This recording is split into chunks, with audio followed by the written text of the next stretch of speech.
ప్రతిధ్వనికి స్వాగతం. రహదారి ప్రమాదాలు ఈ మాట లేనిదే రోజు గడవటం లేదు దేశంలో. రక్తపు టేర్లు పారుతున్నాయి రోడ్లపై. ఏడాదికి దాదాపు 1,80,000 మంది ఈ కారణంగా ప్రాణాలు కోల్పోతున్నారు. ఆ సంఖ్య ఏడాది మరింత పెరగొచ్చని నిపుణులు హెచ్చరిస్తున్నారు. తెలుగు రాష్ట్రాల్లోనూ ఇదే భయానక దృశ్యం. కర్నూలు బీజాపూర్ హైవేలపై జరిగిన బస్సు ప్రమాదాలు ఈ సమస్య తీవ్రత కళ్లకు కట్టినట్లు చూపించాయి. కానీ ఇక్కడే ఎన్నో ప్రశ్నలు. రోడ్లపై ఇన్ని ప్రమాదాలు, ఇన్ని మరణాలు ఎందుకు జరుగుతున్నాయి? యాక్సిడెంట్ జరిగినప్పుడు బాధితుల ఆర్తనాదాలు, కుటుంబ సభ్యుల కన్నీళ్లు మనమందరం చూస్తున్నాం. కానీ ఈ విషాదానికి అసలు మూలం ఎక్కడుంది? బయటకు వెళ్లిన వారు క్షేమంగా ఇంటికి తిరిగి వస్తారన్న నమ్మకం కలిగించే రోజులు ఎంత దూరంలో ఉన్నాయి? రహదారి ప్రమాదాల సంఖ్య, మరణాలు తగ్గించాలంటే ప్రభుత్వాలు, ప్రజలు చేయాల్సిందేంటి? ఇదే అంశంపై నేటి ప్రతిధ్వని చర్చలో పాల్గొంటున్న వారు ప్రొఫెసర్ ఎం లక్ష్మణరావు గారు, ట్రాన్స్పోర్టేషన్ ఇంజనీరింగ్ నిపుణులు, టి సత్యనారాయణ రెడ్డి గారు, ప్రజా రవాణా రంగ నిపుణులు. రైట్, ముందుగా సత్యనారాయణ రెడ్డి గారు మీతో స్టార్ట్ చేద్దామండి. కేంద్ర రవాణా శాఖ విడుదల చేసిన గణాంకాల ప్రకారమే 2001 నుంచి చూస్తే మన హైవేలు గతంలో ఎన్నడూ లేనంత ప్రమాదాలు, మరణాలు చూస్తున్నాయి. వీటిని ఆపలేమా?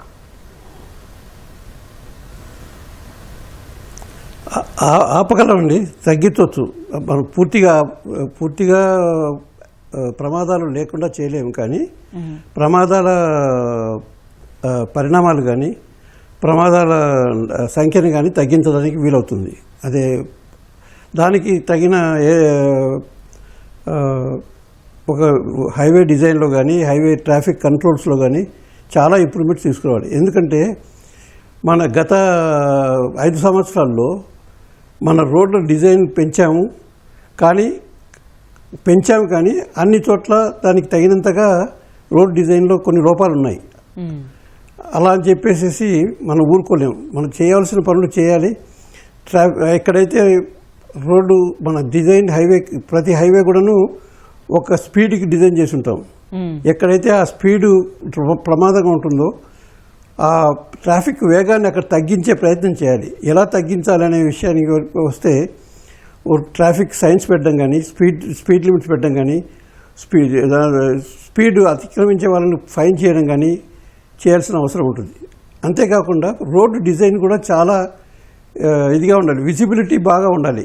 రోడ్డు మనం వెళ్తూ ఉంటే ముందర ఏముందో మనం ఊహించుకోగలిగి దాని ప్రకారం వెళ్తారు జనరల్గా. దానికి అనూహ్యంగా ఉందంటే ప్రమాదాలు అయ్యే అవకాశాలు చాలా ఉన్నాయి. అది ప్రాబ్లం. అయితే సత్యనారాయణ రెడ్డి గారు, ఈ మధ్యనే ఎక్కువగా చూస్తున్నాం మనం. అసలు ప్రమాదం జరగలేదు అన్న రోజే లేదు. మనం నిత్యం వార్తల్లో చూస్తూనే ఉన్నాం, పేపర్లో ఆ సంఘటనలు మనం చదువుతూనే ఉన్నాం.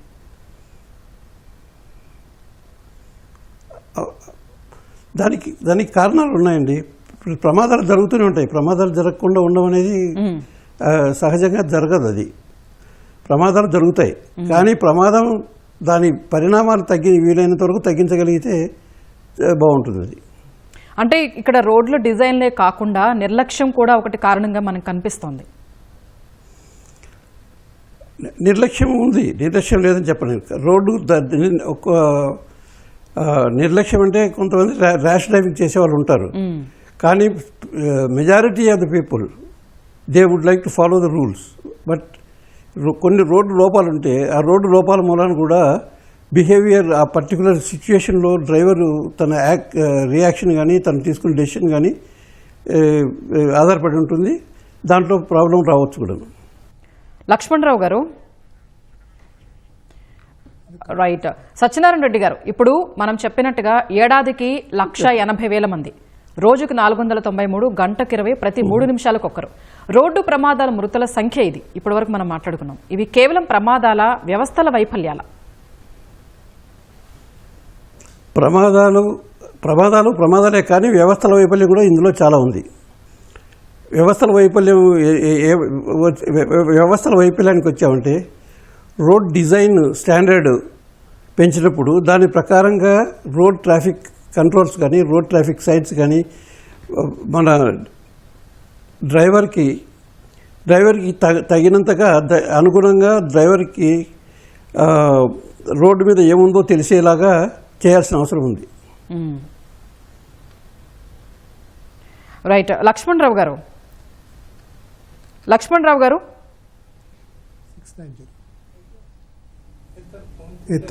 రైట్. రైట్, లక్ష్మణ్ రావు గారు వినిపిస్తుందండి? వినిపిస్తుంది మేడం. ఓకే, ఇప్పుడు మనం మాట్లాడుకుంటుంది ఏంటంటే నిత్యం మనకి ప్రమాదాలు అనేవి మనం రెగ్యులర్గా చూస్తూ ఉన్నాం, గమనిస్తూ ఉన్నాం. అయితే సత్యనారాయణ రెడ్డి గారు అంటున్నారు రహదారి లోపాలున్నాయి, వాటి డిజైన్ల లోపాలున్నాయి, అలాగే నిర్లక్ష్యపు ప్రమాదాలు కూడా జరుగుతూ ఉన్నాయని అంటున్నారు. సో ఈ రోడ్డు ప్రమాదాలపై మీరేం చెప్తారు? ఇది ప్రమాదం అనేది సాధారణంగా ఒక ఇన్సిడెంట్ జరిగినప్పుడు మనం ప్రమాదంగా చెప్తాం కానీ ఎక్స్ప్లిసిట్గా, కానీ ఇంప్లిసిట్గా చాలా కారణాలు ఉన్నాయండి. ఒక కారణం అనేది డ్రైవర్ యొక్క యాటిట్యూడ్ బిహేవియర్ వలన వచ్చుద్ది. రెండో కారణం అనేది ఈ యొక్క ల్యాండ్ యూజ్ ఇంప్రాపర్ గైడ్లైన్స్ వలన వస్తుంది. మూడోది రోడ్ జామెట్రిక్ సరిగ్గా లేకపోయినా వస్తుంది. నాలుగోది ఈ యొక్క road surface condition, structural condition సరిగ్గా లేకపోయినా వస్తుంది. ఐదోది ఈ యొక్క రెస్పాన్సిబిలిటీ, ఓనర్షిప్ తీసుకొని డెవలప్మెంట్ ప్లానింగ్ చేయడం వలన వస్తుంది. కాబట్టి ఇది మల్టిపుల్ రీజన్స్ తోటి ఒక యాక్సిడెంట్ అనేది జరుగుతుంది. కాబట్టి దీనికి ఒక ప్రమాదం అనేది ఒక ఇన్సిడెంట్ జరిగినప్పుడు ప్రమాదంగా చెప్పినప్పుడు అదొక స్టాటిక్ ఫీచర్గా ఎవరికి రెస్పాన్సిబిలిటీ లేని విధంగా కనపడుతుంది. అప్పుడు మాట్లాడిన వాయిస్ ప్రకారము పలానా డ్రైవర్ ఫాల్ట్ అని, పలానా రోడ్ ఫాల్ట్ అని, పలానా జామెట్రిక్స్ ఫాల్ట్ అని చెప్తాం. కానీ దాని ఇన్డెప్త్ రీజన్ చేసి, ఇన్డెప్త్ అనాలిసిస్ చేసి ఒక అనలిటిక్ ద్వారా బయటికి తీసుకొచ్చిన రోజున దానికి రెస్పాన్సిబిలిటీ ఎవరిదనేది బయటికి తీసుకురావచ్చండి. దీనికి నేను చెప్పేది ఏంటంటే గవర్నమెంట్ ఖచ్చితంగా ఒక disaster monitoring, disaster mitigating, disaster measuring, disaster management వ్యవస్థను డెవలప్ చేసుకోవాలా. ఇది ఒక ఆర్ఎండ్బి డిపార్ట్మెంట్ అడిగినప్పుడు మా రోడ్లు బాగున్నాయి అంటారు, ఒక ఆర్టీఏ డిపార్ట్మెంట్ అడిగినప్పుడు మా వెహికల్స్ కరెక్ట్ కండిషన్లో ఉన్నాయంటారు, డ్రైవర్ లైసెన్స్ ఇచ్చినప్పుడు మేము టెస్ట్ చేసామని చెప్తారు.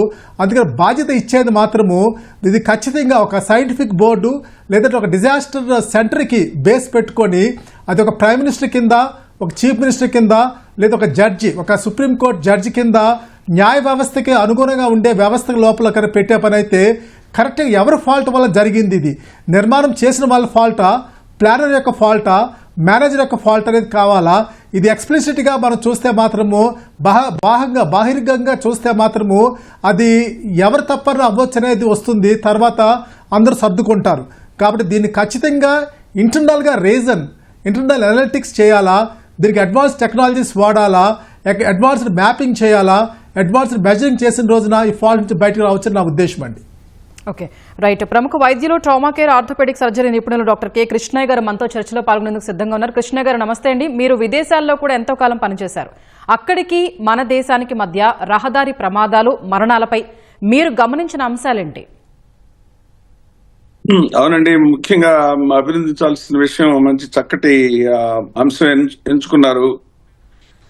ఈ మధ్య జరిగినటువంటి ఒక ఘోర రోడ్డు ప్రమాదం సందర్భంగా అప్పుడప్పుడు గుర్తొస్తుంటాయి. కానీ నా ఉద్దేశంలో ఇది చాలా ముఖ్యమైన అంశం, చాలా ప్రమాదకరమైంది, అత్యంత ప్రాముఖ్యమైన అంశం. ఇది ప్రభుత్వాలు కానీ, ప్రజలు కానీ, సమాజం అంతా కూడా గుర్తించాల్సింది. నిన్న జరిగిన ఇన్సిడెంట్ కేవలం ఒక గుర్తింపు మాత్రమే. మరి విదేశాల్లో ఇవాళ మనం చూసినట్లయితే ప్రపంచంలో ఉన్న రోడ్డు ప్రమాద మరణాల్లో మనం 11% ఉంది భారతదేశం. కానీ భారతదేశంలో ఉండేది 1% వెహికల్సే. 1% వెహికల్స్ మన దేశంలో ఉండి 11% మరణాలకి కారణం అవుతున్నాం. అంటే దాన్ని బట్టి మనం అవగాహన చేసుకోవచ్చు. మన రోడ్డు నిర్వహణ అయితేనేమి, రోడ్డు డ్రైవింగ్ అయితేనేమి, తర్వాత అక్కడ రూల్స్ రెగ్యులేషన్స్ అయితేనేమి, ఎలా దాన్ని యాజమాన్యం చేస్తున్నాం, ఎలా ఎన్ఫోర్స్ చేస్తున్నాం అనే దానికి ఒక నిదర్శనం అనమాట. విదేశాల్లో ఎప్పుడో గుర్తించారనమాట, ఈ రోడ్డు ప్రమాదాల్లో చాలా ముఖ్యమైనటువంటి విలువైనటువంటి సంపద కోల్పోతున్నాం, హ్యూమన్ రిసోర్సెస్ అని. ఇప్పుడు భారతదేశంలో మనం చూస్తే 25-40 సంవత్సరాలు, 18-40 సంవత్సరాల మధ్యలో ఉండేవాళ్ళు దాదాపు 70% చనిపోతున్నారు. ఈ ప్రమాదాల్లో, ఈ మృతుల్లో 70% మంది 18 నుంచి 40 సంవత్సరాల వయసు. అంటే జీవితంలో ఒక ముఖ్యమైనటువంటి ప్రొడక్టివ్ ఏజ్ అనమాట అది. వారి కుటుంబాలకి, వారికే కాకుండా దేశానికి కూడా ఎంతో నష్టం జరిగే అంశం అనమాట ఇది. అలాగే మీరు చెప్పుంటారు, ఇవాళ జీడిపిలో 3% నష్టం జరుగుతుంది ప్రమాదాల వల్ల. 176,000 మంది చనిపోయారు. ఈ 176,000 మంది చనిపోవడమే కాకుండా దీనికి 2-3 రెట్లు రకరకాల రుగ్మతలతోటి వికలాంగులై బాధపడే వాళ్ళు ఉన్నారు. అవి ఎక్కడ కూడా మనకి అకౌంట్స్ లో రావన్నమాట. మనం మృత్యులు మాత్రమే, అదొక సంఖ్య మాత్రమే తీసుకుంటున్నాం. ముఖ్యంగా ఇంగ్లాండ్ లో ఈ రోడ్డు ప్రమాదాలని గణనీయంగా తగ్గించారు. ప్రతి సంవత్సరం కూడా అదొక ప్రత్యేకమైన టార్గెట్ లాగా పెట్టుకొని బాగా తగ్గించేశారు. అంటే మన ప్రతి 1,00,000 మందిలో మనకు దాదాపు 13-15 మంది దీనివల్ల చనిపోతూ ఉంటే అక్కడ 3 నుంచి 5 లోపలే ఉంటుంది అనమాట. దీనికి కారణం ఎందుకంటే ప్రభుత్వాలు దీన్ని చాలా సీరియస్ గా తీసుకుంటాయి. మొట్టమొదటిసారిగా రోడ్ ఇంజనీరింగ్ ప్రముఖులు చెప్పారు ఇంతకుముందు, రోడ్ ఇంజనీరింగ్ అనేది చాలా ముఖ్యం. రోడ్లు డిజైన్ చేసేటప్పుడు అక్కడ ఎంత వేగంతో వెళ్తాయి, ఆ వేగంలో ఎలా ఒక డ్రైవర్ దాన్ని ఎలా కంట్రోల్ చేసుకోగలడు, ఎటువంటి సూచనలు ఇవ్వాలి, ఎంత ముందుగా ఇవ్వాలి, అలాగే క్రాష్ బ్యారియర్స్ ఎలా ఉండాలి, లైన్స్ ఎలా రాయాలి రోడ్డు మీద, సాలిడ్ లైన్ అంటే ఏంటి, బ్రోకన్ లైన్ అంటే ఏంటి, ఇవి ఎవరికి కూడా అవగాహన లేదు ఈ దేశంలో. ఏదో లైన్లు అలా గీసేస్తారు. నిజంగా చూస్తే హైవేలో చాలా హైవేస్ లో అసలు లైన్లే లేవు. మనుషులు ఎలాగ ఒక లేన్ నుంచి ఇంకొక లేన్ కి ఓవర్టేకింగ్ చేయాలంటే ఎవరు కూడా చెప్పరు. 1931లోనే ఇంగ్లాండ్ లో డిజైన్ చేశారు. ఓవర్టేకింగ్ చేయాలంటే మిర్రర్ సిగ్నల్ మెనోవర్, అంటే మీరు ఒక లైన్ లో నుంచి కుడివైపుకి మారాలంటే ముందు మిర్రర్ లో చూడాలి అక్కడ ఎవరు లేరని, తర్వాత సిగ్నల్ ఇవ్వాలి, తర్వాతే మూవ్ కావాలి. లెఫ్ట్ సైడే డ్రైవ్ చేయాలి. మనం ఎలా చేస్తున్నాం, రోడ్లు అయితే హైవేలు చక్కగా నిర్మించారు, మంచి కార్లు ఉన్నాయి, విపరీతమైన వేగ నియంత్రణ లేదు, మనకి ఇవాళ ఉన్నటువంటి ఎన్ఫోర్స్మెంట్ లేదు. అన్నిటికంటే ముఖ్యంగా రూల్స్ ని ఏర్పరచాలి, రూల్స్ ని అందరికి తెలియజేయాలి ఎక్కువ సార్లు, అలాగే దాన్ని ఎన్ఫోర్స్ చేయాలి. పనిష్మెంట్ ఉండాలి. పనిష్మెంట్ కూడా చాలా మీగర్ పనిష్మెంట్. బ్రిటన్ లో మీకు కేవలం మనీ పెనాల్టీ కాకుండా తప్పు చేస్తే డ్రైవింగ్ లైసెన్స్ లో పాయింట్లు తీసేస్తారు. ఒక 10 పాయింట్లు అయిన తర్వాత మళ్ళా రాదు మీకు 5 సంవత్సరాల వరకు. ఇంగ్లాండ్ లో డ్రైవింగ్ లైసెన్స్ తీసేసారంటే కాళ్ళు చేతులు కట్టిపడేసినట్టే. జైలు అవి మనకి ఎక్కడున్నాయండి? మనకి ఇప్పుడు చూడండి, ఇక్కడ హైదరాబాద్ లో చూస్తే ఎంతమంది ఆపోజిట్ డైరెక్షన్ లో ఉంటున్నారు, జంక్షన్ లో వచ్చేస్తున్నారు వన్ వేలో. ఎక్కడన్నా అసలు బోర్డు అన్నా పెట్టారా? ఎక్కడన్నా వేగ నియంత్రణ ఇలా ఉండాలి. ప్రభుత్వాలు దీని మీద ఇన్వెస్ట్ చేయాలండి, చాలా ఇన్వెస్ట్ చేయాలి. కొన్ని ప్లేసెస్ లో ట్రాఫిక్ పోలీస్ కూడా ఉండరు కృష్ణయ్య గారు, లేరు కదా ఎక్కడ. ఇప్పుడు నేను అదే వస్తున్నాను, ఎక్కడ లేరు ట్రాఫిక్. జూబ్లీ హిల్స్ లో మొత్తం రోడ్లు ఆపోజిట్ డైరెక్షన్ లో వస్తున్నారు. ఒక సిగ్నల్ గానీ ఒక బోర్డు గానీ ఎన్ని చోట్ల ఉన్నాయండి హైదరాబాద్ లో బోర్డులు? డ్రైవర్స్ కి ఎక్కడ మనం వాళ్ళని ఎడ్యుకేట్ చేస్తామండి? ఇప్పుడు ట్రక్ డ్రైవర్స్ ఉన్నారు, ఈ మధ్య చూస్తున్నాం రెగ్యులర్ గా. ట్రక్ డ్రైవర్స్ కి ఏం ట్రైనింగ్ ఇచ్చారు? క్లీనర్ కొద్ది రోజులు అయిన తర్వాత అలా నేర్చుకుని వన్ డే ఈ బికమ్స్ ట్రక్ డ్రైవర్. బస్ డ్రైవర్లకి ఏమైనా ప్రత్యేకమైన శిక్షణ ఇచ్చామా? ప్రత్యేకమైన లైసెన్స్ ఇచ్చామా? మీరు ఇంగ్లాండ్ లో చూస్తే టాక్సీ డ్రైవర్ కావాలన్నా, బస్ డ్రైవర్ కావాలన్నా ప్రత్యేకమైన లైసెన్స్, రెగ్యులర్ లైసెన్స్ సరిపోదు. ఎందుకంటే చాలా మంది ప్రాణాలు అతని చేతుల్లో ఉంటాయి.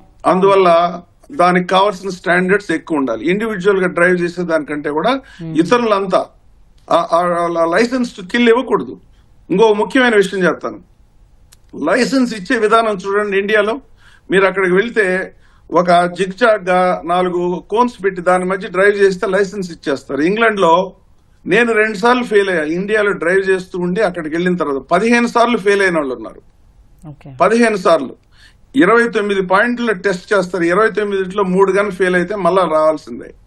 ఎందుకంటే డ్రైవింగ్ లైసెన్స్ ఇచ్చే ముందు ఈ వ్యక్తికి ఈ లైసెన్స్ ఇచ్చి రోడ్డు మీదకి పంపగలిగితే is he safe for himself, safe for others. ఎక్కడ చూస్తున్నామండి? చాలా సార్లు మేము తీసుకున్నప్పుడు అయితే ఇండియాలో డ్రైవింగ్ లైసెన్స్ ఆ పేరు కూడా లేదు. అలా అప్లికేషన్ ఫిల్ చేస్తే ఇంటికి డ్రైవింగ్ లైసెన్స్ వచ్చేది. అటువంటి డ్రైవర్లను తయారు చేస్తున్నాం మనం. పోనీ తయారు చేస్తాం, తర్వాత తయారు చేసాక వాళ్ళకి ఎటువంటి తర్ఫీదు ఇస్తున్నాం, ఎటువంటి సూచనలు ఇస్తున్నాం? ఎక్కడ లేదు కదా. మరి అటువంటి డ్రైవర్లను తయారు చేసి రోడ్డు మీదకి వదిలేసి విపరీతమైనటువంటి వేగంతో వెళ్తున్నారు. ఇప్పుడు మన టాక్సీ డ్రైవర్లు చూస్తే ఇవాళ ORR లో చాలా మంది రైట్ సైడ్ వెళ్తూ ఉంటారు. తెలియదు పాపం వాడికి, ఎవరు చెప్పేది కూడా లేదు. ఓవర్టేక్ లెఫ్ట్ చేసుకోమంటాడు. ఎక్కడైనా ఎన్ఫోర్స్ చేశారో చెప్పండి? This is a perfect recipe for disaster. Year on year it will increase, it will kill more and more people. ప్రభుత్వాల బాధ్యత ఎక్కువ ఉంది. ఇండివిజువల్ కి వ్యక్తులకు వదిలేసి మీరు జాగ్రత్తగా డ్రైవ్ చేయాలండి, కేర్ఫుల్ గా నిదానంగా డ్రైవ్ చెప్తే అట్లా కుదరదు. ఇంగ్లాండ్ లో మీరు అడిగారు కాబట్టి చెప్తున్నాను, ఒక్క నిమిషం. 307 రూల్స్ ఉన్నాయి. 307 రూల్స్ ఉన్నాయి. దీన్ని హైవే కోడ్ అంటారు. రైట్ అండి కృష్ణ గారు, మళ్ళీ డిస్కస్ చేద్దాం, మనకు టైం ఉంది, మళ్ళీ డిస్కస్ చేద్దాం. లక్ష్మణరావు గారు, కేంద్ర రవాణా శాఖ మంత్రి గతంలో ఇటీవల కూడా రహదారి ప్రమాదాల్లో ఇంజనీరింగ్ లోపాల గురించి ప్రముఖంగా ప్రస్తావించారు. వాటిని సరిదిద్దాల్సిన బాధ్యత ఎవరిది? మేడం, ఇది బేసిక్గా ఈ రోడ్ బిల్డ్ చేసే ఇంజనీర్స్ది, రోడ్డు ప్లాన్ ఇచ్చిన ప్లానర్స్ది, దాన్ని ఎగ్జిక్యూట్ చేసిన కాంట్రాక్టరు, ఖచ్చితంగా కొన్ని స్పేషియల్ డైమెన్షనింగ్ కొన్ని ఉంటాయి, కొన్ని స్పెక్ట్రల్ డైమెన్షనింగ్ ఉంటాయి. స్పేషియల్ డైమెన్షనింగ్ అనగానే అది కనపడని ఒక డీసెలరేటింగ్ లేన్ కానీ యాక్సలరేటింగ్ కానీ సైట్ సంబంధించిన విధంగా, సైట్ డిస్టెన్స్ సంబంధించిన విధంగా పెట్టుకోవాల్సినవి ఉంటాయి. కొన్ని గ్రేడియంట్స్, కొన్ని క్యాంబర్స్, రైట్ ఆఫ్ వేలో ఉండాల్సిన ఫీచర్స్, కర్బ్కి షోల్డర్కి మధ్య ఉండాల్సిన ఫీచర్స్, ఇవన్నీ కూడా కొన్ని జామెట్రిక్ డెఫిషియన్సీగా ఒక టైం ఫ్రేమ్ వస్తుంటాయి. అది ఒక పూర్ కన్స్ట్రక్షన్ ఉన్నప్పుడు సర్ఫేస్ కండిషన్ పాడవడము, లేదు స్ట్రక్చరల్ కండిషన్ పాడవడము, ఓవర్లోడ్ వల్ల వస్తుంటాయి. అంటే ఓవర్లోడ్ అనే వెహికల్ వెళ్తున్నప్పుడు అది ఒక స్పెక్ట్రల్ డైమెన్షనింగ్ మనం చూస్తాము. అది థర్డ్ డైమెన్షన్లో ఒక డిసెండ్ అయ్యి రోడ్డు పాడవడం అనేది జరుగుతుంది. ఈ విధంగా జామెట్రిక్ లోపం అనేది ఖచ్చితంగా మన ఇండియన్ రోడ్ సిస్టంలో చాలా చోట్ల ఉంది. దానికి రీజన్ అనేది ఒక ప్లానర్ సరిగ్గా ఇవ్వలేదనో, ఒక ఇంజనీర్ సరిగ్గా చేయలేదనో, టైం షార్ట్ ఉందనో, లేదా కొన్ని డిపార్ట్మెంట్ క్లియరెన్స్ రాలేదు కాబట్టి మేము ఇచ్చామనో, లేదా ల్యాండ్ యూజ్ పాలసీలో రైట్ ఆఫ్ వే పక్కన యాక్టివిటీస్ని సరిగ్గా బేరీ చేసుకోకపోవడం వల్ల జరిగే నష్టాలుగా మనం చూడొచ్చు. ఎప్పుడైతే జామెట్రిక్గా ఫెయిల్ అయ్యిందో, స్పేషియల్గా ఫెయిల్ అయిందో, దానికి రిస్క్ జనరేషన్ అనేది చాలా వేగంగా ఉంటుంది. ఎప్పుడైతే స్ట్రక్చరల్ కండిషన్ కనుక స్పెక్ట్రల్ క్యారెక్టరైజేషన్ ఫెయిల్ అయ్యిందో, దాని యొక్క రిస్క్ డిస్ట్రిబ్యూషన్ అనేది విపరీతంగా ఉంటుంది. దానికి ఇంపాక్ట్ అనేది డ్రైవర్ యొక్క యాటిట్యూడ్ని బట్టి అది మారిపోతూ ఉంటుంది. కాబట్టి ఈ రోజున జామెట్రిక్స్ అనేది ఖచ్చితంగా spatial dimensioning, spectral characterization base పెట్టుకొని 2 డైమెన్షనల్ అండ్ థర్డ్ డైమెన్షనల్ వ్యూలో చూసుకుంటూ ముందుకెళ్తే మాత్రము రోడ్ నుంచి యాక్సిడెంట్ అనేవి జరగకుండా మనం నివారించవచ్చు. దానికి ఇంకో మూడవ వెసలుబాటు ఏమి ఇవ్వాలంటే మానిటరింగ్ వ్యవస్థ అనే దాన్ని ఒక కంప్యూటర్ విజన్ టెక్నాలజీ ద్వారా, ఒక ఏఐ టెక్నాలజీ ద్వారా ఎప్పుడైతే ట్రైన్ డేటా పెట్టామో ఆటోమేటిక్గా రోడ్ ఫెయిల్యూరా, ప్లానర్ ఫెయిల్యూరా, రోడ్ ఇంజనీర్ ఫెయిల్యూరా, కాంట్రాక్టర్ ఫెయిల్యూరా, డ్రైవర్ ఫెయిల్యూర్ అనేది మనకు క్లియర్గా తెలుస్తుంది. లేదు ఓవర్లోడ్ వస్తున్న వెహికల్ ఫెయిల్యూర్ అనేది మనకు తెలుస్తుంది. దీన్ని బేస్ పెట్టుకొని మనము అనాలిసిస్ చేయాలా, దీన్ని బేస్ పెట్టుకొని ఒక సపరేట్ డిపార్ట్మెంట్ ఎగ్జిక్యూట్ చేసిన రోజున ఖచ్చితంగా దోషం ఏంటనేది మనకు తెలుస్తుంది మేడం. అయితే లక్ష్మణరావు గారు, ఇప్పటి వరకు మనం ఈ లోపాల గురించి ఇప్పుడు మాట్లాడుకున్నాం. అయితే ఏదైతే ప్లానర్ ఇస్తున్నాడు, ఇప్పుడు నేషనల్ హైవేస్ మీద మనకి కొన్ని గుర్తులు, కొన్ని బోర్డ్స్, కొన్ని సూచనలు ఉంటూ ఉంటాయి, కొన్ని యారో మార్క్స్ ఉంటూ ఉంటాయి. సో ఇప్పటి వరకు ఉన్నవి సరిపోతున్నాయా ప్లానర్ ఇచ్చిన దాని ప్రకారం నేషనల్ హైవేస్కి సంబంధించి? మేడం, ఇది గ్రౌండ్ రియాలిటీ, గ్రౌండ్ కండిషన్ ప్రకారము చాలా చోట్ల డెఫిషియన్సీ ఉంటాయి మేడం. ఇది స్టాండర్డ్గా చేసే వ్యవస్థకి స్వస్తి చెప్పాలా. ఖచ్చితంగా ప్రతి ఇంజనీరు, ప్రతి ప్లానరు ఆ లోకల్ ఏరియాలో చేస్తున్న ప్రతి కార్యక్రమానికి ఒక రెస్పాన్సిబిలిటీ చేయాలా, రెస్పాన్సిబిలిటీ తీసుకోవాలా. ఈ రోజున ఒక పోలీస్ డిపార్ట్మెంట్ ఎన్ఫోర్స్ చేస్తుందనో, లేదా ఒక ప్లానరు తప్పుగా ఇచ్చాడని చెప్పేదానికన్నా లోకల్ కండిషన్స్కి, లోకల్ ల్యాండ్ యూజ్కి, లోకల్ టెరైన్ టోపోగ్రఫిక్ కండిషన్కి అనుగుణంగా మార్కింగ్స్ అనేసి ఉండాలా. తర్వాత దాన్ని sustainability of those markings, signs, boards అనేది ఖచ్చితంగా మానిటర్ చేసే వ్యవస్థ ఉండాలా. దాని ద్వారా చేయడం అనేది ఈరోజు చాలా ఇంపార్టెంట్. అంటే ఈరోజు నేను చెప్పేది ఏంటంటే ఒక ఇంటెలిజెంట్ ట్రాన్స్పోర్ట్ సిస్టమ్ కింద ఎవ్రీ 50 మీటర్ రెజల్యూషన్కి ఒక కెమెరా సిస్టమ్ పెట్టి ట్రైన్ డేటా ఇచ్చి ఐడియలిస్టిక్ కండిషన్కి, గ్రౌండ్ కండిషన్కి ఏం తేడా ఉంది, లేదు కన్స్ట్రక్షన్ చేసినప్పటికీ ఈ రోజుకి ఏం తేడా ఉంది అనేది ఎగ్జిక్యూట్ చేసి మానిటర్ చేస్తూ దాని యొక్క డెసిషన్, దాని యొక్క ఇన్ఫర్మేషన్ని ఒక ఎనలిటిక్ రూపేణ కనుక సెంట్రల్ హాల్ కనుక పంపించే పని అయితే దాని నుంచి అది లోపము యొక్క పూర్ క్వాలిటీ కన్స్ట్రక్షనా, లేదు కింద గ్రౌండ్ రియాలిటీలో సరైన స్టెబిలిటీ లేకపోవడం వలన, లేకపోతే మెటీరియల్ ఫాల్ట్ వలన, లేకపోతే రోలింగ్ ప్రాక్టీసెస్ ఎగ్జిక్యూషన్ లోపం వలన అనేది తెలుస్తుంది మేడం. దాని ద్వారా మనము కరెక్ట్గా అది రియాలిటీకి, గ్రౌండ్కి కరెక్ట్గా ఉందా లేదా, సైనేజెస్ వైప్ ఆఫ్ అయిపోయినాయి, లేకపోతే మార్కింగ్ సరిగ్గా కనపడలేదు, ఇవన్నీ కూడా లోకల్ సరైన మానిటరింగ్ వ్యవస్థ లేకపోవడం ఈరోజు ఫాల్ట్. మనం ఒక ఫ్లైవీల్ టెక్నాలజీ ద్వారా కంటిన్యూస్ మానిటరింగ్ వ్యవస్థ, ఒక నైట్ విజన్ కెమెరాతో మానిటరింగ్ వ్యవస్థ పెట్టుకున్న రోజున ప్రతి ఒక్కరు రోడ్డు మీద రెస్పాన్సిబుల్ సిటిజన్గా బిహేవ్ చేస్తారు, ఒక బాధ్యతతో బిహేవ్ చేస్తారు. బాధ్యత రహిత విధానం వల్ల జరుగుతున్న నష్టాలే తప్పించి యాక్సిడెంట్ అనేది దేవుని శాపం కాదు. యాక్సిడెంట్ అనేది ఒక ప్రమాదంగా, ఒక ఇన్సిడెంట్ గా మనం చూడడానికి లేదండి. దీనికి 100% రీజన్స్ ఉన్నాయి. ఆ రీజన్స్ ని వెలికి తీసి finding fault with the executors or implementers చూడాలని నా ఉద్దేశం మేడం. కృష్ణయ్య గారు, విదేశాలతో పోల్చినప్పుడు వాహనాలు ప్రమాదాల నిష్పత్తి భారత్లో 12 టైమ్స్ అధికమంటున్నాయి అధ్యయనాలు. అక్కడికి ఇక్కడికి ఎందుకంత తేడా? అంటే వాహనాలు తక్కువ ఉన్నా కూడా ఇందాక నేను చెప్పినట్టు మన మరణాల సంఖ్య విపరీతంగా ఉంది. కారణం ఏంటంటే మల్టిపుల్ కాజెస్ అండి.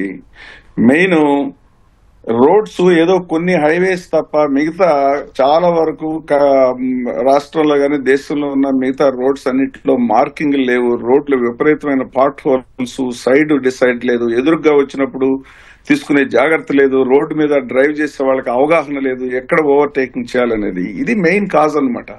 మనం ఈ మిగతా దేశాల్లో ఎందుకు తగ్గించగలిగారంటే ప్రతి చోట ప్రభుత్వాలు రోడ్డు మీద విపరీతమైన శ్రద్ధ పెట్టి, ఖర్చు పెట్టి, దాని మీద జాగ్రత్త తీసుకొని నివారించడం కావాల్సినటువంటి అన్ని వసతులను ఏర్పాటు చేశారు. ముఖ్యంగా డ్రైవర్స్ ని ఎడ్యుకేట్ చేసే మెకానిజం ఎక్కడుందండి మన దగ్గర? డ్రైవర్స్ కి ప్రాపర్ గా ట్రైనింగ్ ఎక్కడిస్తున్నాం మనం? లైసెన్స్ ఇచ్చేసి రోడ్డు మీద మీ ఇష్టా ప్రకారం డ్రైవ్ చేయమంటున్నాం. దాన్ని మానిటరింగ్ చేసే వ్యవస్థ లేదు, అజమాయిషీ వ్యవస్థ లేదు, పనిష్మెంట్ చేసే వ్యవస్థ లేదు. ఇన్ని కారణాల చేత విచ్చలవిడిగా తోలి ఎవరికి ఎలా కావాలంటే అలా డ్రైవ్ చేసే పరిస్థితి ఉందన్నమాట. హైవే మీద ఎక్కడ పెట్రోలింగ్ ఉందండి? హైవే మీద ఎక్కడ మానిటరింగ్ ఉంది? ఒక హైవే ఒకటే కాదు కదా, మిగతా కూడా ఉన్నాయి కదా. చాలా వరకు హైవేల శాతం చాలా తక్కువ భారతదేశంలో చూసినట్లయితే, కానీ యాక్సిడెంట్లు ఎక్కువ. ఎందుకంటే స్పీడ్, డ్రైవర్ కి అవగాహనే ఉండట్లేదు. ఇతర దేశాల్లో దీన్ని చాలా సీరియస్ గా తీసుకున్నారు. ఎందుకంటే ఇది హ్యూమన్ రిసోర్సెస్ అవి పోతున్నాయి. ఆ హ్యూమన్ రిసోర్సెస్ వల్ల విపరీతమైన నష్టాన్ని కుటుంబ వ్యవస్థకు కానీ, వ్యక్తిగతంగా కానీ, దేశం పరంగా ఎట్లా చూసినా కూడా విపరీతమైన నష్టం జరుగుతుంది అనమాట. దాన్ని నివారించాలంటే ప్రభుత్వాలు ఇప్పుడు పెట్టే ప్రయత్నాలు చాలా చాలా తక్కువ ఉన్నాయి. మనం రోడ్డు యాక్సిడెంట్ అయిన తర్వాత తీసుకోవాల్సిన జాగ్రత్తలు అవి ఒక పక్కన పెట్టినట్టయితే, రోడ్డు ప్రమాదాలను నివారించడానికి ఫిట్నెస్ ఆఫ్ వెహికల్ చూడండి. ఇప్పుడు నిన్న జరిగిన వెహికల్స్ చూడండి, ఫిట్నెస్ చూడండి. ఇసుక లారీలు చూడండి, కంకర లారీలు చూడండి, ఫిట్నెస్ చూడండి. ఇంగ్లాండ్ లో 4 years దాటిన తర్వాత ప్రతి వెహికల్ MOT టెస్ట్ పాస్ కావాలి. అంటే is it fit to drive on the road? టైర్లు ఎంత ఉన్నాయి మెజర్ చేస్తారు, టైర్ థ్రెడ్ డెప్త్ ఎలా ఉంది, బ్రేక్లు ఎలా ఉన్నాయి మెజర్ చేస్తారు, వైపర్లు ఎలా ఉన్నాయి మెజర్ చేస్తారు, టైల్ ల్యాంప్స్ ఎలా ఉన్నాయి మెజర్ చేస్తారు. ఇవన్నీ ఉంటేనే సర్టిఫికేట్ MOT పాస్ అయితేనే ట్యాక్స్ కట్టించుకుంటారు. ఇక్కడ కృష్ణ మనకి ఎలా ఉంది? ఇక్కడే ఉందండి. మీరు ఒకసారి లైఫ్ ట్యాక్స్ కట్టేస్తే ఎలకాలం మీరు దాన్ని డ్రైవ్ చేయొచ్చు, ఎలా కావాలంటే అలా చేయొచ్చు. బ్రేక్లు వేసినా పడవు. బ్రేకులు ఎవరు చూస్తున్నారండి బ్రేకులు సరిగ్గా ఉన్నాయా లేదని? ఆ vehicle fit to be driven అని ఎక్కడ చేస్తున్నాం? ముఖ్యంగా ఈ లారీలు చూడండి, చిన్న చిన్న ట్రంకర్, ఈ వాటర్ ట్యాంకర్స్ చూడండి, అలాగే కంకర లారీలు, తర్వాత ఇసుక లారీలు అవి చూడండి, ట్రాక్టర్లు చూడండి ఎలా డ్రైవ్ చేస్తున్నారు. ఒక టీ జంక్షన్ లో చిన్న ఎగ్జాంపుల్ చెప్తానండి. ఒక మెయిన్ రోడ్లకి చిన్న స్లిప్ రోడ్ల నుంచి ఎంటర్ అయ్యేటప్పుడు ఎలా ఎంటర్ కావాలో ఎక్కడైనా చెప్పారండి? మీరు బ్రిటన్ లో చూస్తే అక్కడ ఎంటర్ అయ్యేటప్పుడు మస్ట్ స్టాప్, స్లో డౌన్ కాదు, జీరోకి వచ్చి రైట్ లెఫ్ట్ చూసుకుని రోడ్డు మీదకి ఎంటర్ కావాలి. రోడ్డు మీద మార్కింగ్ ఉంటుంది, రోడ్డు మీద ఉంటుంది, రోడ్డు పైన సైనేజ్ ఉంటుంది. నేను ఒక్కటి కూడా చూడాలి హైదరాబాద్ లో ఇంతవరకు. ఇంత పెద్ద ఇంటర్నేషనల్ సిటీ, ప్రపంచ ప్రఖ్యాతిగాంచిన నగరం అని చెప్పుకునే హైదరాబాద్ లో I have not seen a single place వేరే ఒక టీ జంక్షన్ లో నుంచి స్లిప్ రోడ్ లో నుంచి మెయిన్ రోడ్ కి ఎంటర్ అయ్యేటప్పుడు ఎలా ఎంటర్ కావాలనేది ఎక్కడ లేదు. యుఎస్ లో చూడండి, యుఎస్ లో must stop, if you don't stop, అసలు రోడ్డు మీద ట్రాఫిక్ ఉందా లేదా అనవసరం, స్టాప్ అయ్యి జీరోకి వచ్చి స్టాండ్ స్టిల్ కి వచ్చిన తర్వాతనే నెక్స్ట్ మూవ్ కావాలి. ఒక రౌండ్ అబౌట్ దగ్గర చూడండి, మన కేయాస్ ఎవరికైనా అవగాహన ఉందండి? ఎవరు ఎంటర్ కావాలి, ఎవరికి రైట్ ఆఫ్ వే, ఎవరు ఎగ్జిట్ అయ్యేటప్పుడు ఏం సిగ్నల్ ఇవ్వాలి, ఒక్కటి చెప్పండి. కాబట్టి వార్ ఫుటింగ్ కింద ఇన్వెస్ట్మెంట్ కావాలి ప్రభుత్వం దగ్గర నుంచి. అంచెల వారిగా కనీసం ఇమీడియట్ గా ఏం చేయాలి అంటే విత్ ఇన్ 1 or 2 years లో, తర్వాత 3 to 5 years మీడియం టర్మ్ లో ఏం చేయాలి, లాంగ్ టర్మ్ లో ఏం చేయాలని ఒక బృహత్తరమైనటువంటి ప్రణాళిక కావాలి, ఇన్వెస్ట్మెంట్ కావాలి. ఓకే కృష్ణయ్య గారు. ఓకే సత్యనారాయణ రెడ్డి గారు, పాతవి కొత్తవి అన్న తేడా లేకుండా ప్రతి హైవేపై పదుల సంఖ్యలో బ్లాక్ స్పాట్లు ఉంటున్నాయి. అక్కడే వందల్లో ప్రమాదాలు, వేలల్లో మరణాలు ఉంటున్నాయి. ఇకనైనా వాటిపై ఏం చేయాలి?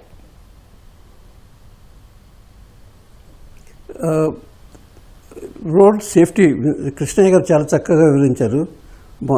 నేను ఆన్సర్ చెప్పబోయే ముందు ఒక మాట చెప్తాను. మనం స్టీరింగ్ బట్టి బ్రేక్ తొక్కి యాక్సిలరేటర్ నొక్కి డ్రైవింగ్ చేయగలిగితేనే లైసెన్స్ వచ్చేస్తుంది. అది కాదు, డ్రైవింగ్ బిహేవియర్, రోడ్డు మీద ఏముంది, ఆయన ఎలా నడుచుకోవాలి అనేది ముఖ్యం. అది తెలియకనే చాలా మటుకు పొరపాటు చేస్తుంటారు. ఎప్పుడైనా సరే సైడ్ రోడ్ నుంచి, ఆయన ఇందాక కృష్ణ గారు చెప్పినట్టు సైడ్ రోడ్ నుంచి వచ్చినప్పుడు స్టాప్, లుక్ అండ్ గో, అది జనరల్గా జరగాలి. అలా ఏం లేదు, చూడకుండానే వెళ్ళిపోతుంటారు. అవతల వాడు వచ్చేవాడు వస్తుంటాడు, కొట్టుకుంటుంటారు. అది వదిలేయండి.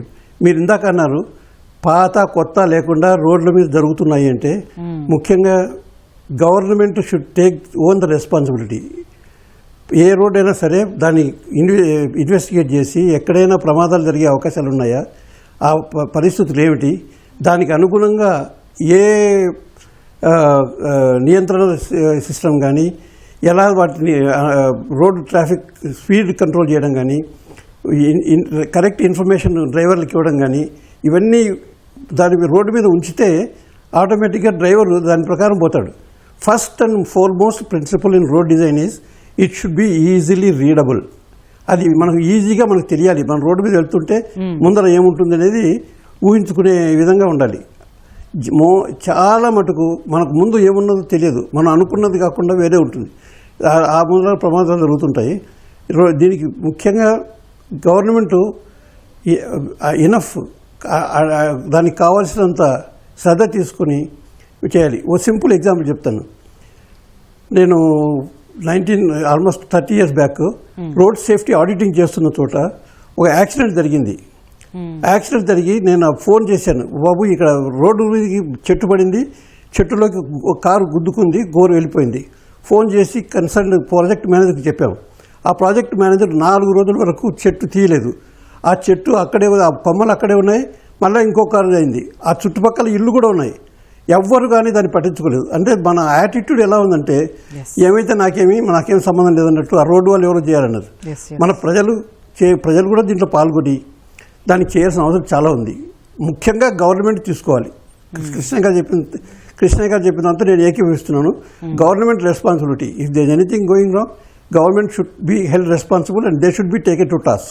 ఓకే, లక్ష్మణరావు గారు, అతివేగం, మద్యం, గుంతలు, ఓవర్లోడ్, ఇష్టానుసారం డ్రైవింగ్ ప్రమాదాల్లో మనం తరచూ వినే కారణాలివి.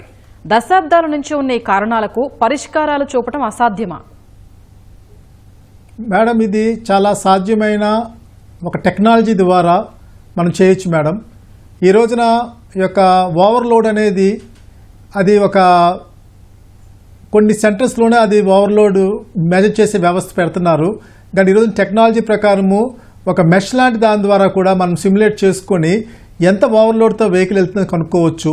రెండోది, ఈ యొక్క తాగి తోలుతున్నాడు, మద్యంలో వెళ్తున్నాడు అంటే, మద్యం మత్తులో వెళ్తున్నాడు అంటే ఒక కెమెరా సిస్టమ్ని కనుక మనం ట్రైన్ చేసి డ్రైవర్ ముందు పెట్టిన రోజున తన ఎమోషన్స్, తన యొక్క రికగ్నిషను, తన యొక్క బిహేవియర్ ప్యాటర్న్స్ని ట్రాక్ చేయొచ్చు. దానికే మనం ఆల్కహాలిక్ సెన్సార్ పెట్టిన రోజున అతను మద్యం తీసుకున్నా లేదా కూడా మనం కనుక్కోవచ్చు మేడం. తర్వాత ఈ యొక్క సర్ఫేస్ కండిషను, స్ట్రక్చరల్ కండిషన్కి ఖచ్చితంగా కన్స్ట్రక్షన్ చేసేటప్పుడు డెన్సిటీస్ బేస్ పెట్టుకుని ఆ డేటాబేస్ని క్రియేట్ చేసి గవర్నమెంట్ సబ్మిట్ చేస్తే ఆ రోడ్ ఫెయిల్ అయినప్పుడు కారణాలు అనేది క్లియర్గా బయటకు వస్తాయి మేడం. అంటే మనకి డిఫ్లెక్షన్ వల్ల కానీ, లేదు రోడ్డు యొక్క వాటర్ జామెట్రీ సరిగ్గా లేకపోవడం వల్ల వచ్చే క్రాస్ లోప్ దగ్గర, గ్రేడియంట్ దగ్గర కానీ రోడ్డు పాడవుతుంది. గుంతలు కానీ రోడ్డు పాడైనా కానీ దాన్ని కనిపెట్టే వ్యవస్థ మనకి ఉంటుంది మేడం. దీనికి కావాల్సింది ఎవ్రీ 50 మీటర్స్కి ఒక వ్యవస్థను డెవలప్ చేసుకొని either side of the 50 metres road యొక్క పరిస్థితి ఎలా ఉంది, ఏ యొక్క వెహికల్ బిహేవియర్ ఏ విధంగా ఉంది, ఒక psychology of the driver behaviour ఏ విధంగా ఉంది, అది మనం బేరీ చేసుకుంటే మాత్రము ఈ ప్రమాదాల నుంచి బయటపడవచ్చు. ప్రతి ఒక్కరు రెస్పాన్సిబుల్గా ముందుకెళ్తారు. కాబట్టి దీనికి ప్రాముఖ్యంగా మనం చేయాల్సింది ఏంటంటే ఒక సిస్టమ్ అసెట్ని మనం క్యాలిబ్రేట్ చేసి చూసుకోవాలా. అంటే వెహికల్స్ని పర్మిట్ చేస్తున్నప్పుడు ఒక వరస్ట్ కండిషన్ వెహికల్ తోటి మూవ్ అవుతున్నప్పుడు, హై రిస్క్ టేకర్ ఆఫ్ డ్రైవర్తో మూవ్ అవుతున్నప్పుడు ఎటువంటి బ్లాక్ స్పాట్స్ వస్తాయి, ఎటువంటి ప్లానింగ్ డెఫిషియన్సీస్ ఉన్నాయి, ఎటువంటి జామెట్రీ డెఫిషియన్సీస్ ఉన్నాయి, ఎక్కడ మనం మానిటర్ చేయాలా, ఎక్కడ మనం మెజర్ చేయాలా అనేది మనం మెజర్ చూసుకొని దానికి అనుగుణంగా కనుక మనం ముందుకెళ్లే పని అయితే ఈ యొక్క యాక్సిడెంట్స్ని ఖచ్చితంగా సాల్వ్ చేయొచ్చు మేడం. ఈ రోజున గవర్నమెంట్ చేతిలో ఉన్న ఒకటి ఏంటంటే ఇది ఇంటిగ్రేటెడ్ ఇంపాక్ట్ ఉంది కాబట్టి ఖచ్చితంగా దీనికి ఒక సపరేట్గా ఒక బోర్డు పెట్టుకొని దాని ద్వారా అనాలిసిస్ చేస్తే మాత్రము ఎవరైతే ఈ డెఫిషియెంట్ ప్లానింగ్ చేస్తారో, ఎవరైతే డెఫిషియెంట్ ఇంజనీరింగ్ డిజైన్స్ ఇస్తారో, ఎవరైతే దాన్ని ప్రాపర్గా మానిటర్ చేయరో ఆ యొక్క రీజన్స్ మనకు కరెక్ట్గా తెలుస్తాయి. తెలిసినప్పుడు దానికి మనం కరెక్ట్గా మనము దాన్ని రెక్టిఫై చేసుకుని ముందుకు వెళ్ళొచ్చు. లేదంటే ప్రతి ఒక్కరు కూడా శుద్ధపూసల్లాగా మేము చాలా కరెక్ట్, మేము మంచి బిహేవియర్ ఉంది, మంచి ప్రాక్టీస్ ఉంది, మంచి ఎక్స్పోజ్ అని చెప్తారు. కానీ గ్రౌండ్లో జరుగుతున్న పరిణామాలకి ఎవరు రెస్పాన్సిబిలిటీ అనేది మాత్రము ఖచ్చితంగా థర్డ్ పార్టీ ఐడెంటిఫై చేయాలా. ఆ థర్డ్ పార్టీయే నేను చెప్పేది ఒక డిజాస్టర్ మేనేజ్మెంట్ సెంటర్ అనేది ఎస్టాబ్లిష్ చేసి ఏ విధంగా మనకి డ్రగ్స్కి కానీ, ఏ విధంగా మనకి కొన్ని డిఫరెంట్ క్యాలమిటీస్కి, ప్రాబ్లీ ఫ్లడ్స్ కానీ, పొల్యూషన్ కానీ, వాటికి ఇంపాక్ట్స్ని బేరీ చేసుకుంటూ ముందుకెళ్ళగలిగే ఒక బోర్డు పెట్టుకొని దాని ద్వారా అనాలిసిస్ చేసి దాన్ని ఒక సుప్రీంకోర్టు క్యాడర్లో, లేదా జడ్జిమెంట్ క్యాడర్లో, లేదంటే ప్రైమ్ మినిస్టర్ క్యాడర్లో, చీఫ్ మినిస్టర్ క్యాడర్లో దాన్ని సాల్వ్ చేసుకుంటూ పోతే మాత్రము ఈ ప్రాబ్లమ్ సాల్వ్ చేయొచ్చు. ఇది ఇంటిగ్రేటెడ్గా చూడకుండా ఇండిపెండెంట్గా డిపార్ట్మెంట్స్ని అనలైజ్ చేయమంటే మాత్రము ప్రతి ఒక్కరు మేము కరెక్ట్గానే ఉన్నాము, గవర్నమెంట్ ఫాల్ట్ ఉందని చెప్తారు. గవర్నమెంట్ అంటే ఏంటంటే ఇప్పుడు అన్ని డిపార్ట్మెంట్ కలిసి చేసేదే గవర్నమెంట్ కాబట్టి దానికి అడ్వైస్ చేసే వ్యవస్థ ఖచ్చితంగా అబౌవ్ ఆల్ ఉండాలా.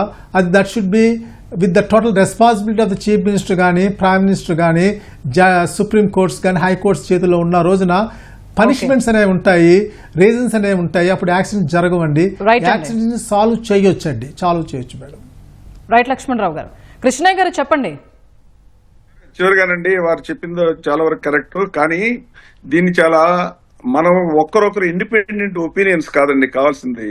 ముందు ప్రపంచ దేశాల్లో ఎలా సాల్వ్ చేశారు అనేది స్టడీ చేసి ఆ మోడల్ ని మనం తెచ్చుకొని మనకు కావాల్సినట్టు మార్పులు చేర్పులు చేసి తీసుకోవచ్చు. There is no need to reinvent the wheel. People have already done it. They have successfully done it. ఎలా చేయగలుగుతున్నారు అనే మోడల్ ను స్టడీ చేసి దాన్ని ఇక్కడ తీసుకురావడం నెంబర్ 1. మీకు చిన్న ఉదాహరణ చెప్తాను. బ్రిటన్ లో యూనిఫైడ్ సర్ఫేస్ ట్రాన్స్పోర్ట్ సిస్టమ్ ఉంది. అంటే పోలీస్ కానీ లైసెన్స్ ఇచ్చేవాళ్ళు కానీ. కృష్ణయ్య గారు ఒక్క నిమిషం, సత్యనారాయణ రెడ్డి గారు చెప్పాలనుకుంటున్నారు. సార్ చెప్పిన తర్వాత మీతో కంటిన్యూ చేద్దాం. సత్యనారాయణ రెడ్డి గారు చెప్పండి. మనం పేపర్ మీద థియరిటికల్గా మన దగ్గర అన్నీ ఉన్నాయి. నేషనల్ రోడ్ సేఫ్టీ కౌన్సిల్ ఏర్పాటు చేశారు సెంటర్లో. తర్వాత స్టేట్ రోడ్ సేఫ్టీ కౌన్సిల్స్ ఏర్పాటు చేశారు ప్రతి స్టేట్లోనూ. అవి ఎంతవరకు పనిచేస్తున్నాయి, అందులో ఎవరున్నారు, ఏం చేస్తున్నారు, ఏం సాధించారు? దాదాపు 20 ఏళ్ళ పైన అయింది మొదలెట్టి ఈ కార్యక్రమం. ఇంతటి వరకు ఏమీ కాలేదు. ఎప్పుడైతే ఏదైనా వస్తే ముక్కుబడిగా ఏదో చేస్తున్నారు కానీ దాన్ని సీరియస్గా తీసుకొని సాల్వ్ చేయాలని లేదు. ఇందాక నేను చెప్పాను చూసారా, మొన్న బస్సు కాలిపోయింది కర్నూలు రోడ్లో. అందరూ అంటున్నారు వాడు ఎవడో తాగి పడిపోయాడు, రోడ్డు మీద సైకిల్ ఉండింది, మోటార్ సైకిల్ తీసుకొని వెళ్ళిపోయిందని. అంతకుముందు ఎన్నో వెహికల్స్ వెళ్ళాయి, అక్కడ రోడ్డు మీద పడి ఉందే అది తీద్దామని ఒక్కడికి కూడా ఆ జ్ఞానం లేదు, ఎవరు చేయలేదు. దాన్ని బట్టి తెలుస్తుంది మనం ఎంత మటుకు బాధ్యత వహిస్తున్నాము మన దేశ భద్రత గురించి అనేది తెలుసుకోవాలి. రైట్ అండి, రైట్. సత్యనారాయణ రెడ్డి గారు మళ్ళీ డిస్కస్ చేద్దాం. కృష్ణయ్య గారు, ఇప్పుడు ప్రమాదాలు జరిగినప్పుడు సంతాపం, పరిహారాలు ఇస్తా ఉండడం, లేదంటే మరేదో ప్రకటన చేయటం, ఈ విషయంలో ప్రభుత్వాల బాధ్యత అంతేనా? అసలు వాళ్ళు ఏం చేయాలి, ఏం చేస్తున్నారు? పరిహారం ఇవ్వడం అనేది అది ఒక రకమైన మానవతా భావం అండి. అది మంచిదే, ఆహ్వానించదగిన విషయమే. కాకపోతే అది సరిపోదు, చాలా చిన్న వ్యవహారం. ఒక యాక్సిడెంట్ జరిగినప్పుడు దాని మీద ఒక కమిటీ వేసి ఎంక్వైరీ చేసి ఎందుకు జరిగిందనే ఒక దాంట్లో నిజాలు వెలికి తీసి భవిష్యత్తులో అలా జరగకుండా ఉండడానికి కావాల్సినటువంటి సమూలమైన మార్పులు చేసుకోవడానికి అది ఒక ప్రాతిపదికగా ఏర్పడాలి. అలా జరగట్లేదు. అప్పటికప్పుడు 4 రోజులు పేపర్లో రాస్తారు, ఏదో సంతాప సభలు చేస్తారు, అక్కడికి వెళ్లిపోతుంది, మళ్ళా మామూలే అవుతుంది అనమాట. ఇందాక చెప్తున్న టాపిక్ మీద యూనిఫైడ్ సర్ఫేస్ ట్రాన్స్పోర్ట్ సిస్టమ్ ఉండాలండి. ఇవాళ మనం చూస్తే లైసెన్స్ ఇచ్చేవాళ్ళు ఒకరు, డ్రైవింగ్ లైసెన్స్, దాన్ని చూసే పోలీసు వాళ్ళు వేరు, రోడ్లు వేసేవాళ్ళు వేరు, ఒకరికొకరు సంబంధం ఉండదు. గుంటలు ఉన్నాయి అక్కడ పూడ్చాలని లోకల్ పోలీసు వాళ్ళు చెప్తే దానికి ఎవరు చేయరు. వాళ్ళ దగ్గర అటువంటి వ్యవస్థే ఉండదు. ఇది ఫస్ట్ టైం చూస్తున్నాం ఈ దేశంలో. పోలీసు వాళ్ళు దాన్ని మానిటర్ చేసేవాళ్ళు వేరు, లైసెన్స్ ఇచ్చేవాళ్ళు వేరు. ఒక డ్రైవింగ్ లైసెన్స్ క్యాన్సిల్ చేయాలంటే పోలీసు వాళ్ళు మళ్ళీ ఆర్టీఓ వాళ్ళకి రాయాలి. రోడ్డు మీద రిపేర్లు చేయండి, ఇక్కడ ప్రమాదకరమైన పరిస్థితిని వాళ్ళు గుర్తించి చెప్పాలంటే ఇంకో డిపార్ట్మెంట్ రావాలి. ఇది ఈ దేశంలోనే ఉంది, ఎక్కడ ఉండదు. ఇవంతా ఒకే అంబ్రెలా కింద ఉండాలన్నమాట. కాబట్టి దాన్ని సమగ్రంగా నిర్వహించడానికి ఆ వ్యవస్థలన్నింటినీ కలిపి దానికి అందరికి కావాల్సినటువంటి ఒకే చోట కేంద్రీకృతం చేయాలి. ఫస్ట్ ప్రభుత్వం చాలా చాలా చేయాలి. అన్నిటికంటే ప్రభుత్వం చేయాలి. ప్రజల్ని బ్లేమ్ చేయడం అనేది చాలా తప్పు. ట్రైనింగ్ ఏది ఇచ్చేది ప్రభుత్వమే, డ్రైవింగ్ లైసెన్స్ ఇచ్చేది ప్రభుత్వమే, రోడ్ల నిర్వహణ ప్రభుత్వమే, రోడ్ల మీద ఉన్నటువంటి బోర్డులు చెప్పేది ప్రభుత్వమే. ఇవి చేయకుండా ప్రజల్ని వీళ్ళు సరిగ్గా చేయట్లేదు. ఓవర్ స్పీడ్ తో వెళ్ళినా కూడా కంట్రోల్ చేయాల్సిన బాధ్యత కూడా ప్రభుత్వమే. ఓవర్ స్పీడ్ వెళ్లే డ్రైవర్ని గుర్తించి వాళ్ళకి తగు విధంగా శిక్షించాల్సిన బాధ్యత భవిష్యత్తులో జరగకుండా దానికి కావాల్సినటువంటి రూల్స్ రెగ్యులేషన్స్ ఏర్పరచాల్సిన బాధ్యత కూడా ప్రభుత్వమే. పీపుల్ ఆర్ ఇండివిజువల్స్ అండి. లూజు ఆర్డినరీ పర్సన్ ఒక్కొక్కరు ఒక్కొక్క రకంగా వ్యవహరిస్తారు. If you leave it to their individual thinking, అది కరెక్ట్ కాదు. నిర్దిష్టమైన వ్యవస్థ ఉండాలి. ఆ వ్యవస్థలో ఎవరు కూడా దాన్ని తప్పించుకోవడానికి అవకాశం లేకుండా ఉండేట్టు ఉండాలి. ఈ ఉదాహరణకి ప్రభుత్వం ఇవాళ హైదరాబాద్ లో డ్రంక్ డ్రైవింగ్ కింద చాలా చక్కగా చేశారు. చాలా చాలా చక్కగా. మామూలుగా అంతకుముందు తాగి విచ్చలవిడిగా డ్రైవ్ చేసేవాళ్ళు ఇప్పుడు ఎన్నోసార్లు భయపడుతున్నారు. అప్పటికి కూడా ఇంకా సరిపోవట్లేదు. ఇంకో చెప్పండి, హెల్మెట్ అండి. హెల్మెట్ ఎంత ఎన్ఫోర్స్ చేశారండి? 40% పీపుల్ మాత్రమే 10 ఏళ్ల తర్వాత హెల్మెట్ వేసుకుంటున్నారు. సీట్ బెల్ట్ ఎంతమంది వేసుకుంటారండి? సీట్ బెల్ట్ లో సిగ్నల్ ఉన్నా కూడా, కార్లో అలారం ఉన్నా కూడా దాన్ని మాఫీ చేయడానికి ప్రముఖులు, చనిపోయిన ప్రముఖులంతా కూడా సీట్ బెల్ట్ వేసుకోకుండా అవగాహన లేదు. ఏమండి, ఒక స్కూటర్ మీద వెళ్ళేటప్పుడు డ్రైవర్ ఒక్కడేసుకుంటాడు, చిన్నపిల్లలు 2 ఉంటారు 3, మరి వాళ్ళ హెల్మెట్ ఏంటి? పైలాన్ రైడర్ కి హెల్మెట్ ఏంటి? ఏమవుతుంది? యాక్సిడెంట్ అయితే డ్రైవర్ ఒక్కడికే కాదు కదా అయ్యేది. స్కూటర్ మీద, మోటార్ సైకిల్ మీద వెళ్ళేటప్పుడు మిగతా వాళ్ళకి. సో ఇట్లాగా గవర్నమెంట్ చేయాల్సింది చాలా ఉందండి. నిజంగా గవర్నమెంట్ చేతిలోనే ఉంది కీ అంతా. వాళ్ళు కమిటీలు వేసి తర్వాత రూల్స్ రెగ్యులేషన్స్ ఫామ్ చేసి స్ట్రిక్ట్ అందరికి అవగాహన వచ్చే కార్యక్రమాన్ని, కొత్తగా డ్రైవింగ్ లైసెన్స్ తీసుకోబోయే వాళ్ళు, ఆల్రెడీ తీసుకున్న వాళ్ళు అందరికి కూడా రిపీటెడ్ గా చెప్పి అప్పటికి కూడా అఫెండర్స్ ని పనిష్ చేసే వ్యవస్థ పెట్టాలి. ఓకే కృష్ణయ్య గారు. సత్యనారాయణ రెడ్డి గారు, రోడ్డు ప్రమాదాల్లో అత్యధికం డ్రైవింగ్ బిహేవియర్ కారణంగానే అంటున్నాయి అధ్యయనాలు. దాదాపు 68.4% యాక్సిడెంట్లు అతి వేగంతోనని కూడా చెప్తూ ఉన్నాయి. దీనిపై ఏం చేయాలి? ఇప్పుడు దీనికి ముఖ్యమైన కారణం ఇన్వెస్టిగేషన్ ప్రొసీజరు, ఫైండింగ్ ఫాల్ట్. ప్రతి ఏ యాక్సిడెంట్ రికార్డు అనలైజ్ చేసామంటే ప్రతి చోట డ్రైవర్ ఫాల్టే, డ్రైవరు ర్యాష్ డ్రైవింగు అది అంటారు. అది కరెక్ట్ కాదు.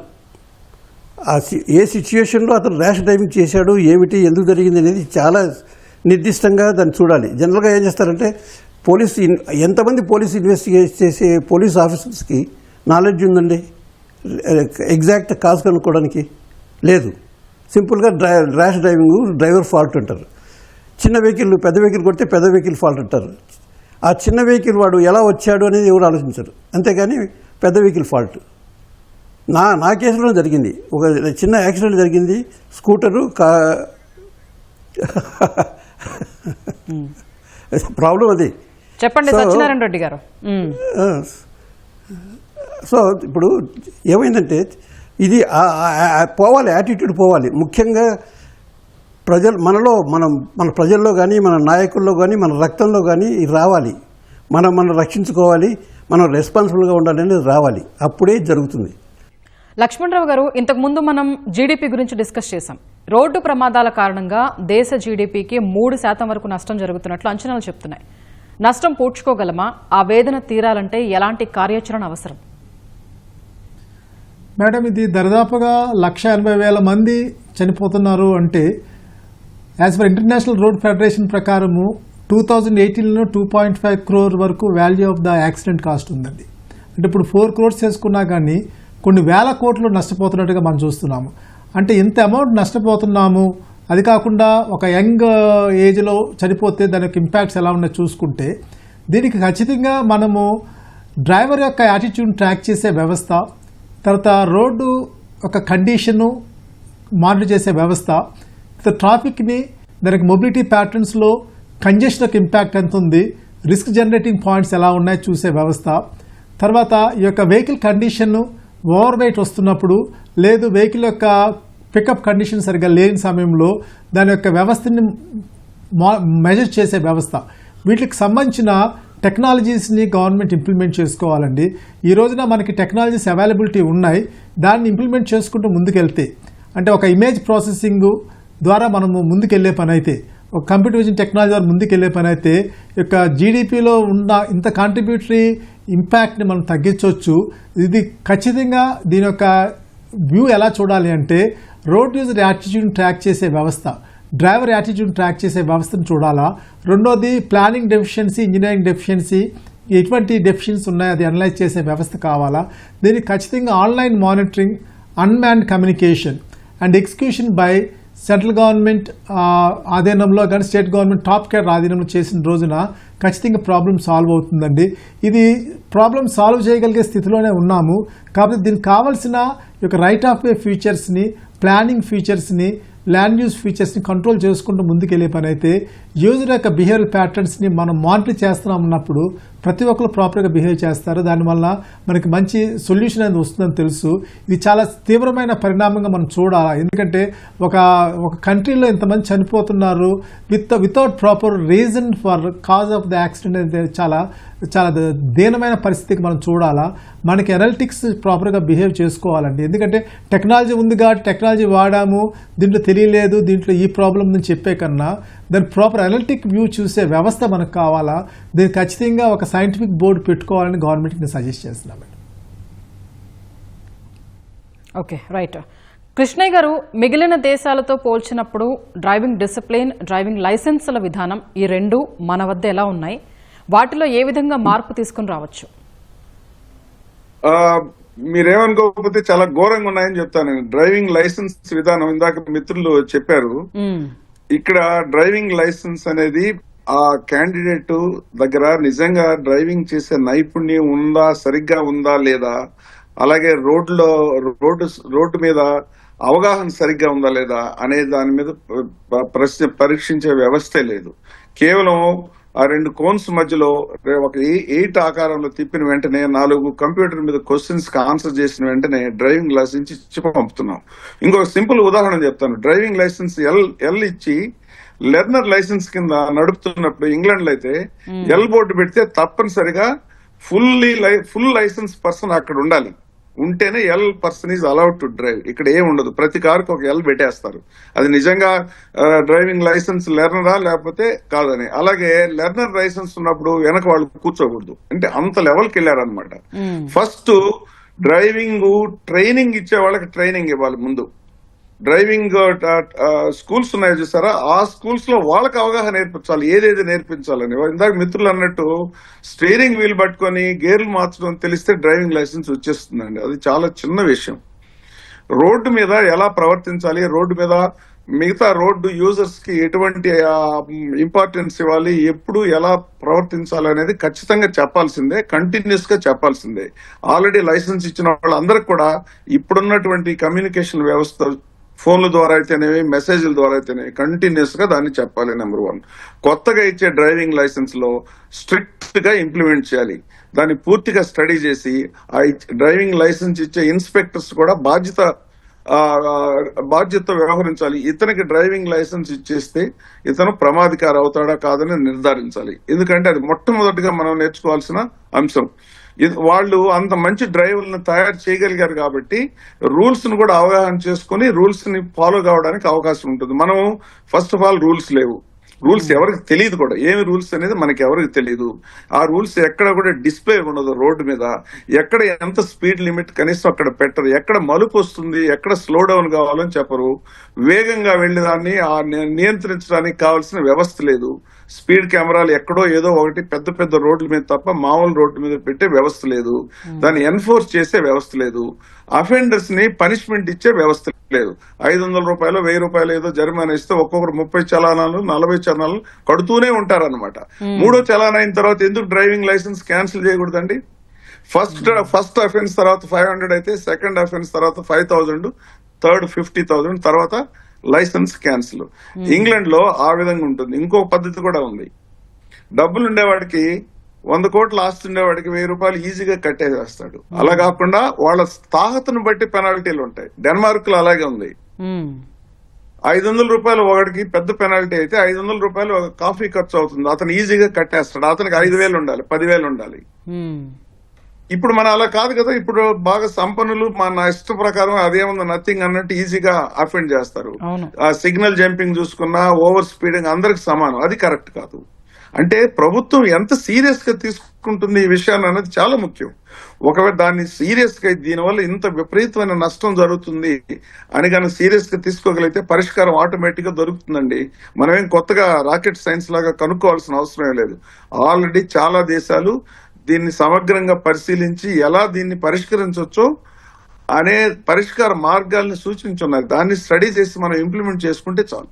కొత్తగా ఏం కనుక్కోవాల్సిన అవసరం లేదు. కృష్ణ గారు, అది చాలా చాలా ముఖ్యం. ఇప్పుడు రూల్స్ కి సంబంధించి ఇక్కడ భారత్ లో లేవని చెప్తున్నారు కదా, విదేశాల్లో మాకు కొన్ని ఎగ్జాంపుల్స్ చెప్పండి. ఇప్పుడు అపోజిట్ డైరెక్షన్ లో వచ్చినా, లేదంటే లెఫ్ట్ టర్న్స్ తీసుకున్నా, ఓవర్ స్పీడ్ లో వెళ్ళినా అక్కడ రూల్స్ ఎలా ఉన్నాయి? మీకు సింపుల్ గా చెప్తానండి.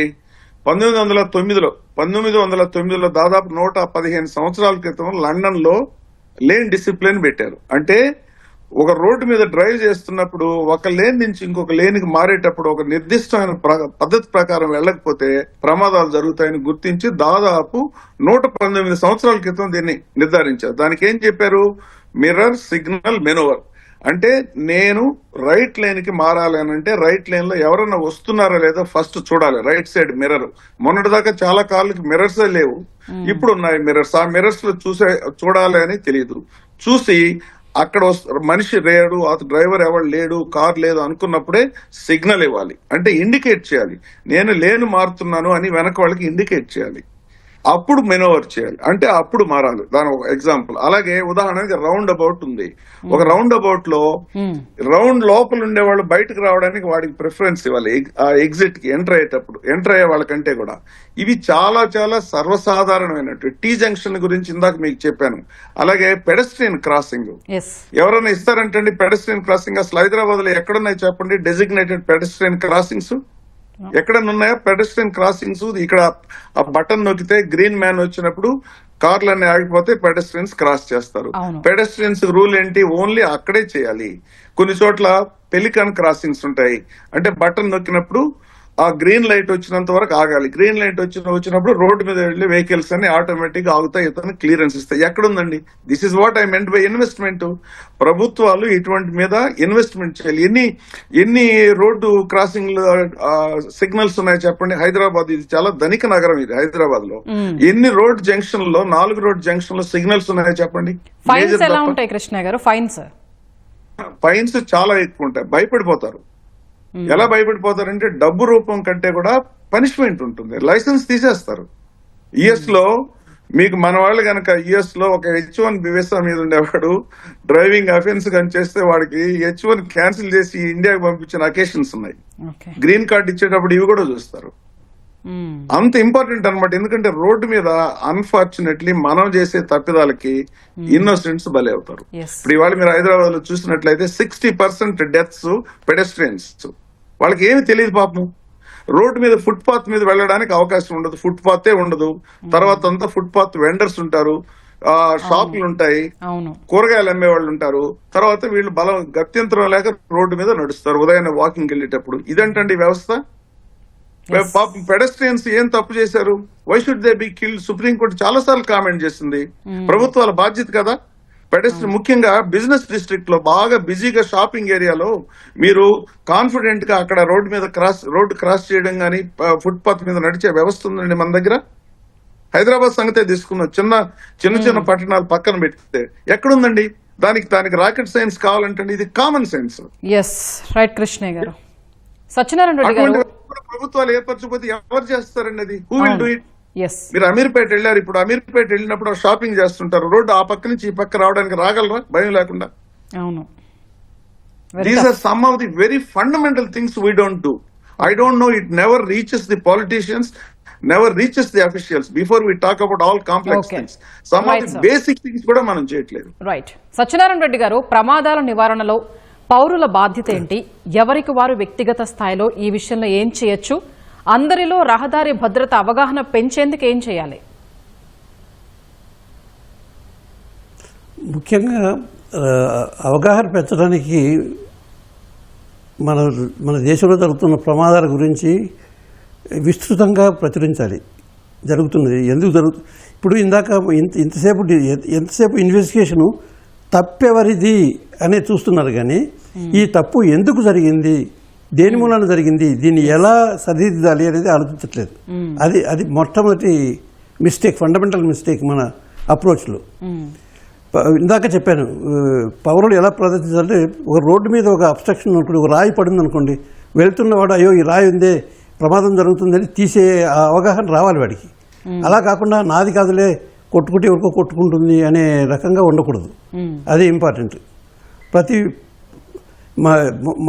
నేను చదువుకున్న చిన్నప్పుడు, నాకు ఇప్పుడు 78 ఏళ్ళు, నేను చదువుకున్నప్పుడు చిన్నప్పుడు రోడ్డు మీద సిగ్నల్స్ ఎలా ఉన్నాయని లెసన్ ఉండేది, చిన్న పాట ఉండేది.